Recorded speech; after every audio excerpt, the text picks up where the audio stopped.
welcome to our Ujima Talk, celebrating Kwanzaa and community. My name is Ayana Wallace-Few, and I'm the training manager with Ujima Inc. Journey with us today as we explore the 7 principles of Kwanzaa and explore the relationship and connectedness of those principles to the work that we do at Ujima. Here's Chris Robinson, our training and technical assistance director, with a short welcome. Thank you.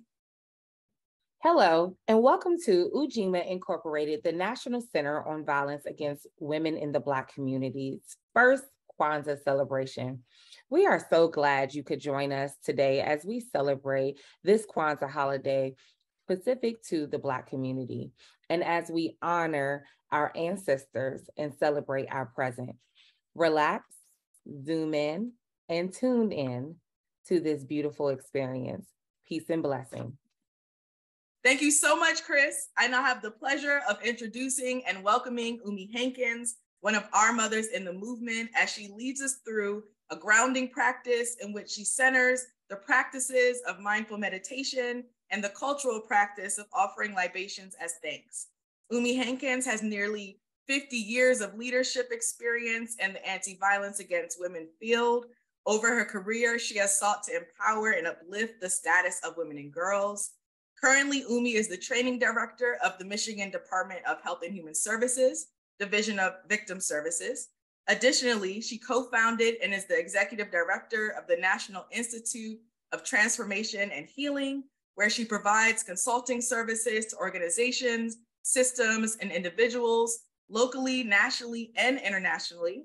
She is an advocate for racial equity, racial and social justice, trauma and domestic violence informed strategies and interventions, and for organizational, institutional, and systemic changes in our society that will create safe, healing, and empowering environments for victims, customers, staff, families, and communities.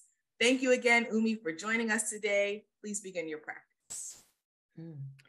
Thank you so much. I truly enjoy this opportunity to be here with Ujima and to talk about Kwanzaa principle of Ujima. Yes, it's beautiful. So Habari Gani. And of course, Habari Gani is a word, a Swahili word that means, what's the word? And the word today for us is Ujima. Ujima is a word that is derived from the Swahili African language and is the third principle of Kwanzaa. It means collective work and responsibility.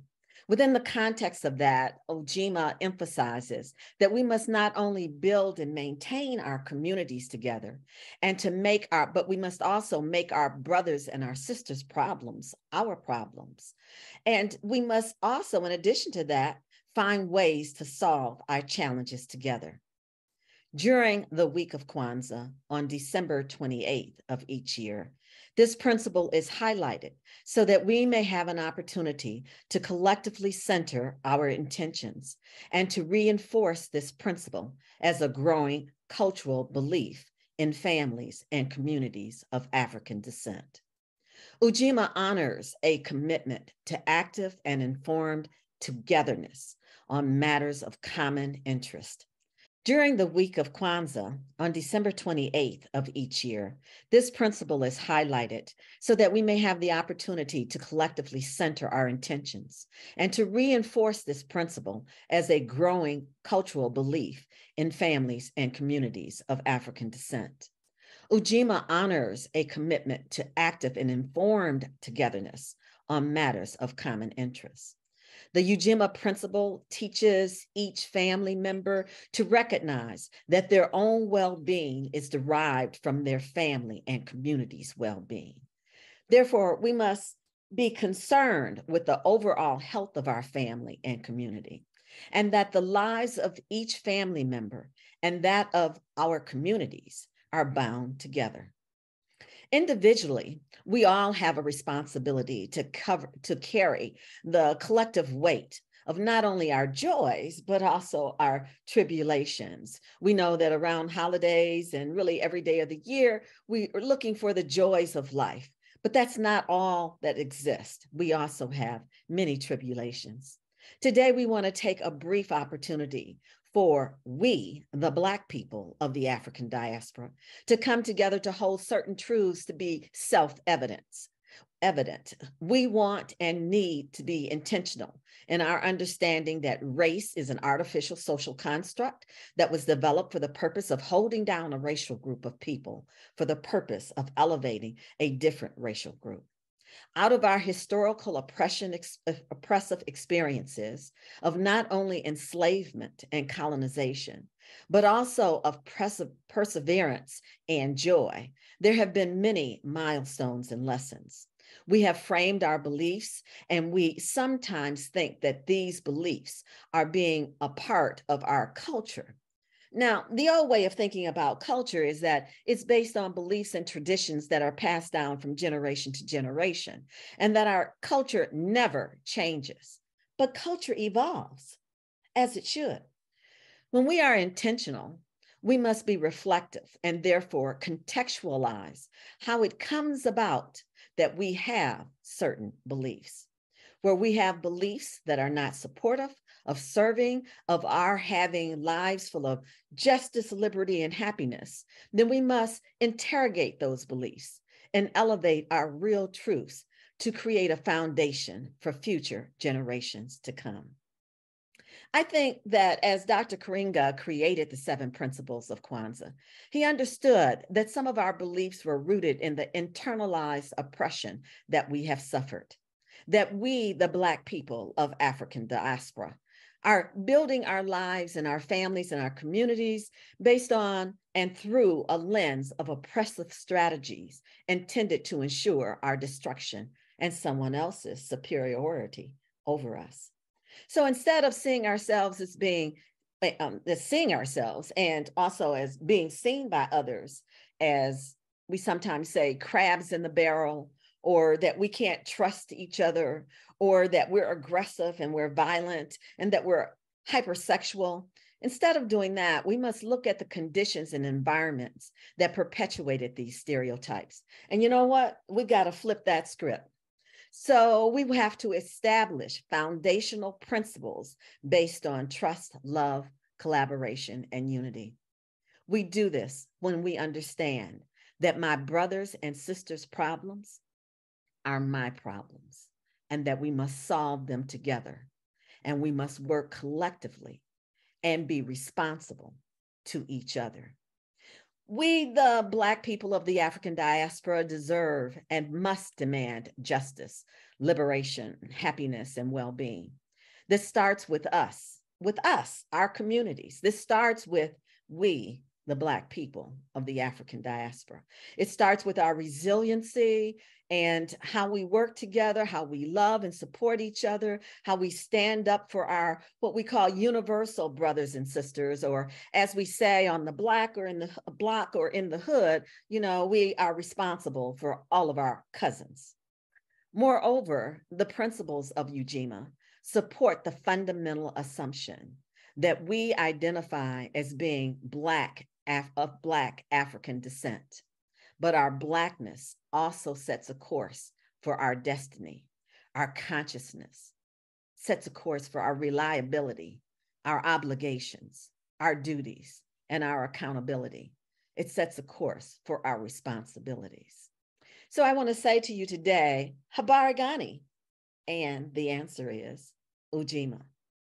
So as we move on, I also want to celebrate the word for today by offering a libation.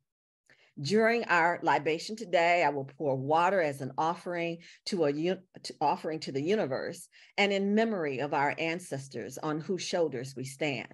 Libation pouring signifies a recognition that we are under the control and direction of forces far more powerful and wiser than ourselves. Libation is an acknowledgement by those who practice it that their collective and individual destinies do not lie in their hands only. Therefore, it is very much connected to the principle of Ujima. In order to conduct this libation, I need your agreement. So as I guide us through this libation, then there will be times that I want you to support and speak up. And when you do that, as I pour the water into our vessel, then I want you to speak up and say, make it so, or so it is, or Ashe. Three ways that we can express our support for what's being said. I welcome your verbal, your chat, and your emoji statements. I have chosen water as the liquid that I'm offering because our bodies are 55 to 60% water, and water is part of our life force. And we look at water as being part of life. And so it gives us our connectedness to earth. So we stand grounded and rooted in the soil, and the soil then seeps down into the waters of the earth. We want to ground ourselves in knowing that we are not alone. Our journeys are interconnected with each other and with those generations that have gone before us. So to do a libation, you should have a plant. Now, because we're virtual right now, it's a little difficult for me to put a plant by my computer. So I do have a plant here that I'm going to use, but you won't be able to see it. So I want you to know that at home, as you conduct a libation, if you choose to do a libation on your own, that you can get a plant, or you can go outside. I personally prefer to be outside, but I'm going to use a plant here, and I'm going to have a glass of water that is also going to symbolize, as I said, our life force. So as we're connected, these plants that I will use, this plant that I'm using, I know that the soil there is rooted in the earth, and I'm going to pour small amounts of water into the soil as I call on our ancestors. I want to call on our ancestors so that we will recognize their role in our salvation, in our daily lives, and in the way that we will be able to be successful. So I'm calling on the spirits, or I'm calling on a deity, or I'm calling in memory of someone that made a significant impact on who you are, who we are, and how we practice the principle of Ujima. So you may also want to recognize someone who needed support and was not able to survive acts of violence against them. We will take this cup of water and we will pour a little out at a time. And I'm going to do this 3 times. We can also think about libation as being for our parents, leaders, mentors, and friends that have made space for us, that have given us life, listened to our pains and joys, stood by us during all the trials and tribulations, shared life principles and lessons, beat the path down so that our life journey is lighter. All of the ways in which we have received those supports. In doing this, we want to call their names out as we prepare to pour again and say their names. So I'm just going to call out a couple of names, because in the chat box, I want everyone else to fill the chat box with names of people that you want to call, names of your ancestors, names of your mentors, names of people you want to hold up who are no longer with us, but on whose shoulders we stand. So I'm going to call out my father, Adolph Hankins. I'm going to call out Harriet Tubman also. And I'm going to pour the water in my plant, in the soil. And I'm going to say, Ashe. So I want you to do the same thing. Call out your names. Call out your names. And then again, we would say, Ashe.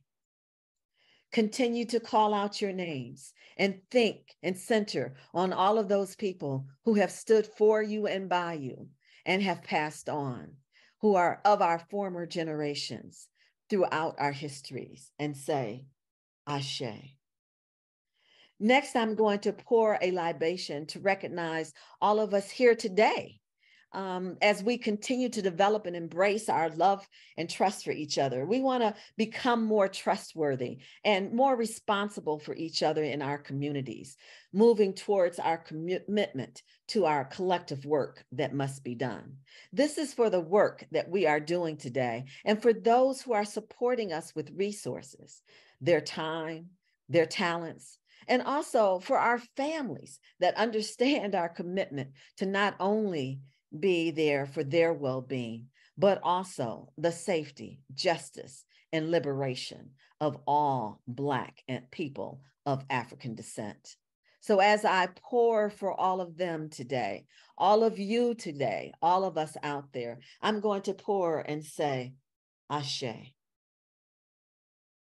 Last of all, I want to pour a libation for the generations that will follow us as we ask for them to continue with this commitment to ensuring the well-being of themselves and the generations that will come after them. We want to pour our libations to uplift their dreams and make sure that their ideas flourish. We ask that they become intentional and mindful in their actions, both large and small, and that they ingrain the principle of Ujima into our Black culture as we say, Ashe. So today, we want to uplift our libations, and we want to make sure that we do this practice in order to center ourselves in life's richness, in life's history, in life's future, so that we always remain connected together.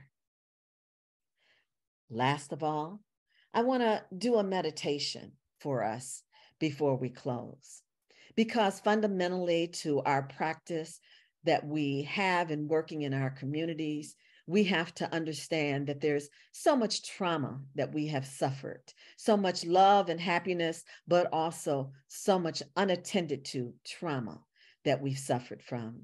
And so meditation is a way in which we can center ourselves on a breathing practice in order to find ways for us to heal.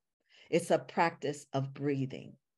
As we meditate, we want to breathe in through our nose, from all the way from our root chakra. We want to breathe in through our nose, and we want to hold that breath for a second, and then breathe out through our mouths. Practice that one more time with me. Breathe in through your nose and breathe out through your mouth. So I want you to continue your breath as I do a guided meditation in the background for us. And we're going to play some music that's of a hertz that will center on our minds and center on our intentions for us to move forth in our principle of Ujima. Plant your feet on the ground, loosen your limbs, close your eyes, think of the water that we're rooted in, and let's begin. And last of all, I want us to come together to do a meditation. We're doing this meditation because we, the Black people of the African diaspora, have had so many traumatic experiences throughout our history over our life course. And we have not had the opportunity to stop and to ensure that we're doing those things to heal. So a healing practice is necessary for all of us in all of our communities. So I want to do a meditation practice, and meditation is a practice of breathing to calm our nervous system. And when we calm our nervous system, then we find ways that our body can restore itself and energize. So plant your feet firmly on the floor, release your limbs, and then also close your eyes. And imagine that you are surrounded by that life force of water, that we have this water surrounding us as our vibrations are going out to one another, as we're connecting and making ongoing supportive connections with each other. Feel the water as it vibrates all around your legs and moves higher to connect with all of your chakras. Water is fluid, and we seek to also feel and fill ourselves with water and to be fluid. We want to be able to flow with things that are happening in our lives. As we take water into our bodies, we recognize that from our conception, we have been surrounded by the life-giving water. So let's continue to breathe deeply. Inhale, exhale. Let us learn and allow the statements and intentions of those who seek to harm us to not be able to penetrate our fluid barriers that are there to protect us. Breathe. Breathe. Visualize and send out vibrations to Ujima, the National Center on Violence Against Women in the Black community, as being one of the visionaries capable of proactive leadership for the change that we seek for we, the Black people of the African diaspora.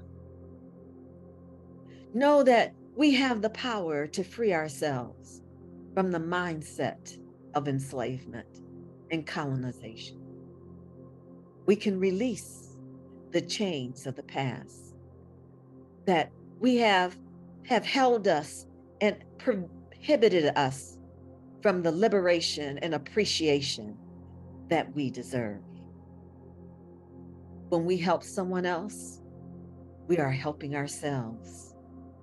We are planting good seeds of collective work and responsibility that will spawn the growth of good intentions. When we see families that do not have food, we know instead of calling child welfare, we must assist them in getting resources. When we see programs and individuals that lack culturally specific knowledge, we must share information and actions with them that will help them to grow. When we work with people of diverse ethnicities within the African diaspora, know that we still have a common reference point that will allow us to work as partners. We know that we have to change the binary of sexuality because it is also a social construct that is intended to ensure discord within our communities and prevent us from loving and working together. Breathe and release. Breathe in and release. Breathe in justice and release. Breathe in liberation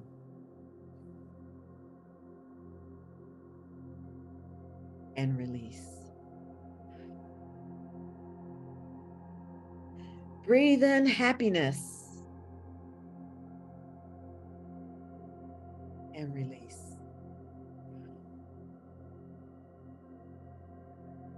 Breathe in well-being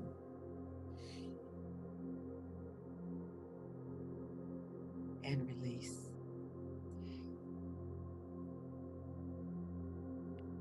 Breathe in Ujima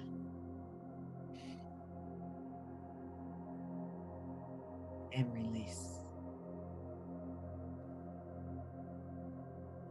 As we close, I'm putting my hands together to recognize that the divine resides in all of us.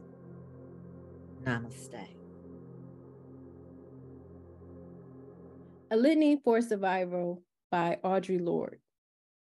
For those of us who live at the shoreline, standing upon the constant edges of decision, crucial and alone, For those of us who cannot indulge by the passing of dreams of choice, who love in doorways coming and going, in the hours between dawn and looking inward and outward, at once, before and after, seeking a now that can breed futures, like bread in our children's mouth, so their dreams will not reflect the death of ours. For those of us who were imprinted with fear, like a faint line in the center of our foreheads, learning to be afraid with our mother's milk, for by this weapon, this illusion of some safety to be found, the heavy-footed hope to silence us, for all of us, this instant and this triumph, we were never meant to survive. And when the sun rises, we are afraid it might not remain. When the sun sets, we are afraid it might not rise in the morning. When our stomachs are full, we are afraid of indigestion. When our stomachs are empty, we are afraid we will never eat again. But when we are loved, we are afraid. Love will vanish. When we are alone, we are afraid. Love will never return, and when we speak, we are afraid. Our words will not be heard nor welcomed, but when we are silent, we are still afraid. So it is better to speak, remembering we were never meant to survive. For the Black community, our survival is rooted in the 7 principles of Kwanzaa. The first principle of Kwanzaa is umoja, which stands for unity. This principle emphasizes striving for and maintaining unity in the family, community, nation, and race. At Ujima Inc., the National Center on Violence Against Women in the Black community, we strive to mobilize the community to respond to and end violence, as well as serve as a resource to survivors of violence, advocates, service providers, and the community at large. The second principle of Kwanzaa is Kuchichagalia, which stands for self-determination. The purpose of this principle emphasizes our right to define, name, speak, and create for ourselves. Through policy and legislative initiatives, research and evaluation, outreach and capacity building, and training and technical assistance, we create and carry our vision and goals. Ujima aims to create a world where Black women and girls are valued, respected, safe, and free from violence. And the third principle of Kwanzaa is Ujima, which stands for collective work and responsibility. The purpose of this principle is to build and maintain our community together and make our community's problems our problems and to solve them together.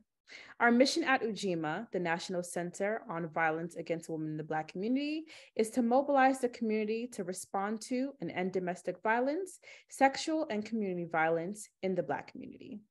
Kwanzaa's fourth principle is Ujama, which represents cooperative economics. This principle emphasizes our right to build our own businesses, control the economics of our own community, and share in all its work and wealth. Ujima aims to build our economic community through the provision of funding to Black organizations that support Black survivors of domestic violence.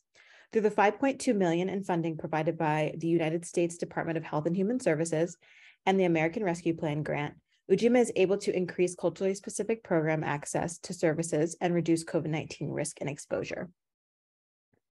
Kwanzaa's fifth principle is Nia, which represents purpose. This principle aims to make our collective vocation the building and developing of our community in order to restore our people to their traditional greatness. At Ujima, our goal is to uplift, support, and work in ways that benefit the Black community. Kwanzaa's sixth principle is Kumba, which represents creativity. This principle aims to find new and innovative ways to leave communities of African descent in more beautiful and beneficial ways than the community was inherited. At Ujima, we are committed to finding new, creative methods that help Black survivors and their communities on their journey to healing. Kwanzaa's seventh and final principle is Imani, which represents faith. This principle emphasizes the profound belief in and commitment to all that is of value to us as a family, community, people, and culture. At Ujima, we honor those who come before and after us.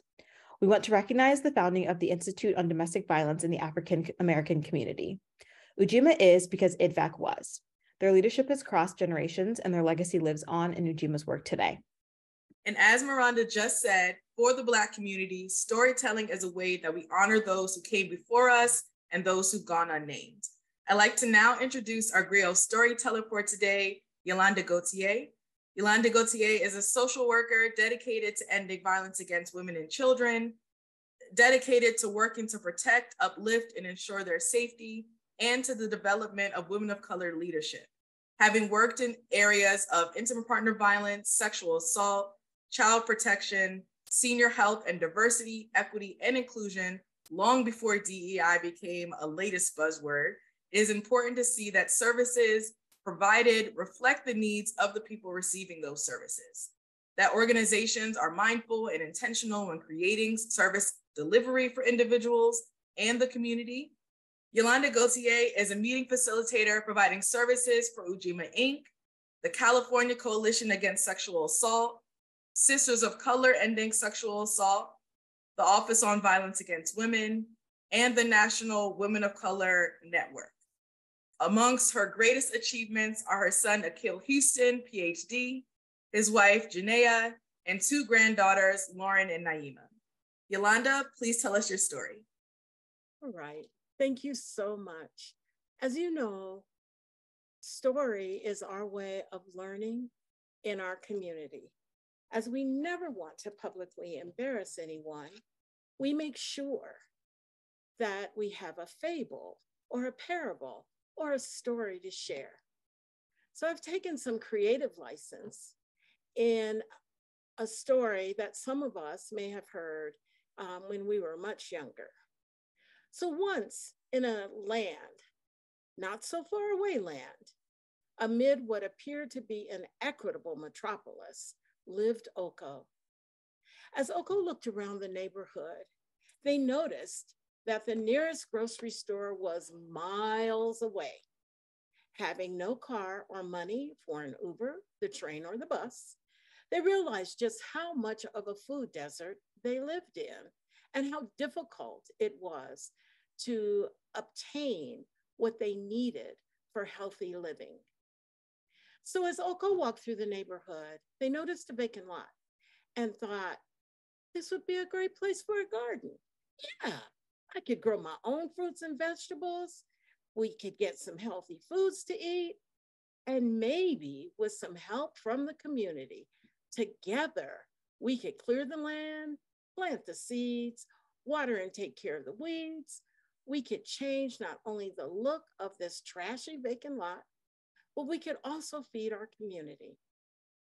As Oko set about getting the proper permits, as you know, nothing can be done in some communities without proper documents. But as she set out to create this garden, she knew she needed those permits. Many in the community heard what Oko had said, and they felt that this was a wasted effort. Oh, Oko, you know this will never work. You need to use your time doing something that matters. Or she also heard, you're just wasting your time as nothing good has ever happened there. Determined to not give up, Oko looked around her grandmother Nana Bee's pantry and found some old packages of seeds. She knew they'd work because they had worked for her Nana.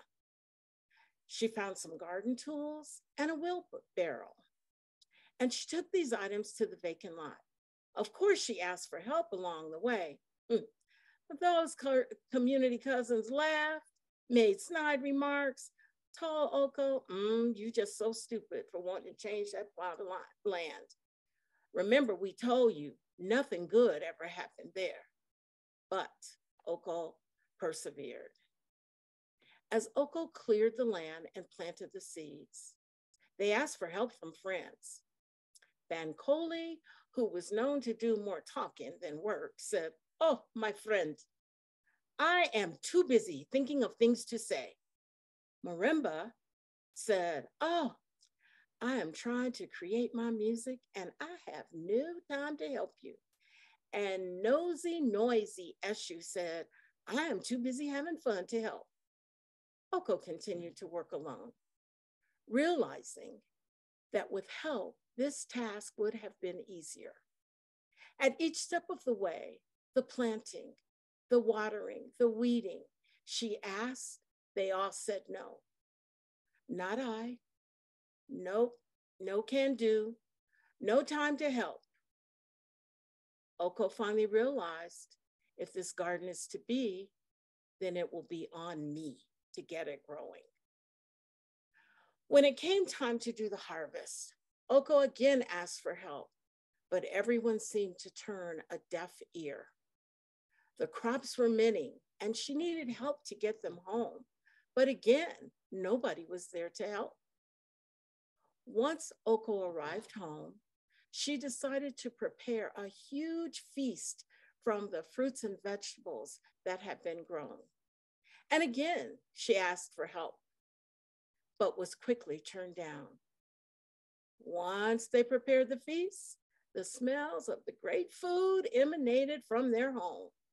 People began knocking on the door, just dropping by to say hi for a quick visit, but really with hopes of there being enough for them to get a taste of the collard greens, the cabbage, the groundnut stew, the sancocho, and that sweet, yummy sweet potato pie. At first, Oko did not want to share with these ungrateful, lazy cousins who call themselves friends and family. But after long thoughts, prayers, and affirmations, Oko decided that to share in the feast was not only a benefit to themselves, but also benefited others in the community, as it displayed trust, love, and community respect, as well as community support. As a result of Oko sharing, the community decided to create several community gardens to feed the neighborhood, for they realized that the true meaning of Ujima, and in the words of Dr. Malani Karanga, that what one does to benefit others is at the same time a benefit to them. So as we look at this principle and move through this day of Kwanzaa, we look to see how we create community safe from violence, ending domestic and sexual violence.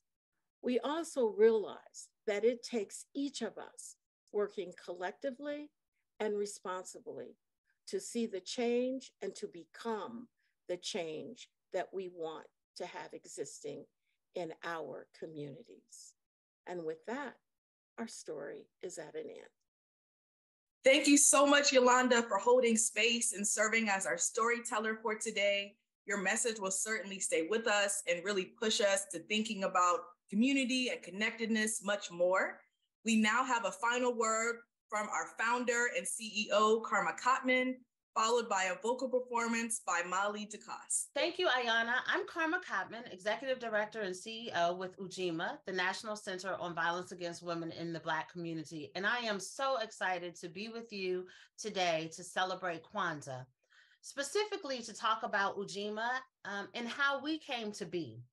Ujima, as we said, is the National Center on Violence Against Women in the Black Community, and our mission is to mobilize the community to respond to and end domestic violence, sexual assault, and community violence in the Black community. As we thought about how we would name our organization and how to develop a mission and an identity that embodies the Black community, that speaks to our mission and speaks to the work that we want to do in the community, we naturally landed on the principle of Ujima and the meaning and mission around collective work and responsibility, specifically because as we do this work, we recognize that the only way that we will end domestic violence, sexual assault, and community violence in our community is if we lead the charge, if we are involved in the response, and if we, the Black community, develop and mobilize ourselves to be leaders in this work.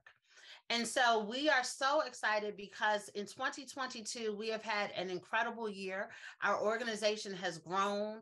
We have a fantastic team that has taken on the work of Ujima and developed new programming, new partnerships, new initiatives. And when we look into 2023, we only want to do more.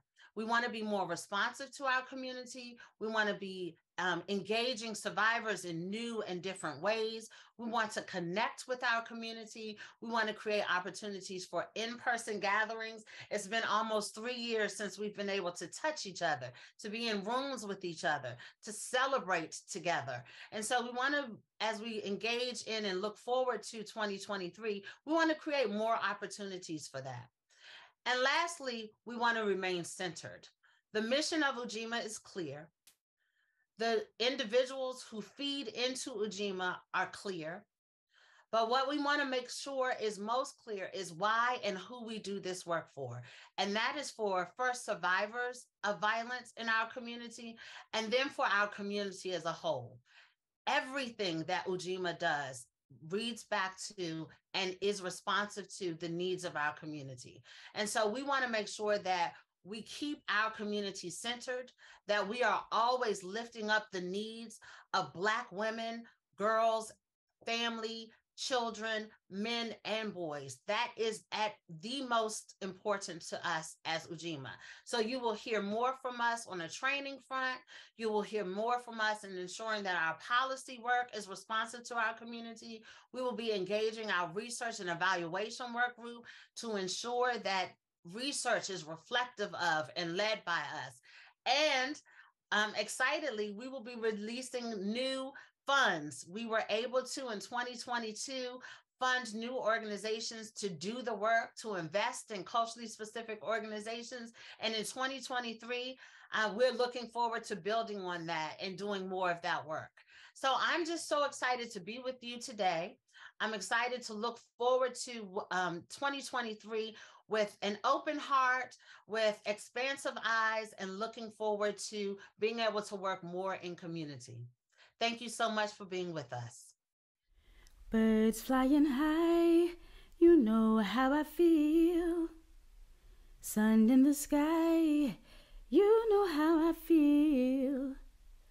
Breeze drifting on by, you know how I feel. It's a new dawn, it's a new day, it's a new life for me. And I'm feeling good. Fish in the sea, you know how I feel. River running free, you know how I feel. Blossom on a tree, you know how I feel. It's a new dawn, it's a new day, it's a new life for me. And I'm feeling good. Dragonfly out in the sun, you know what I mean. Butterflies are having fun, you know what I mean. Sleep in peace when the day is done, that's what I mean. And this old world is a new world and a bold world for me, for me. Stars when you shine, you know how I feel. Scent of the pine, you know how I feel. Oh, freedom is mine, and I know how I feel. It's a new dawn, it's a new day, it's a new life for me. And I'm feeling good.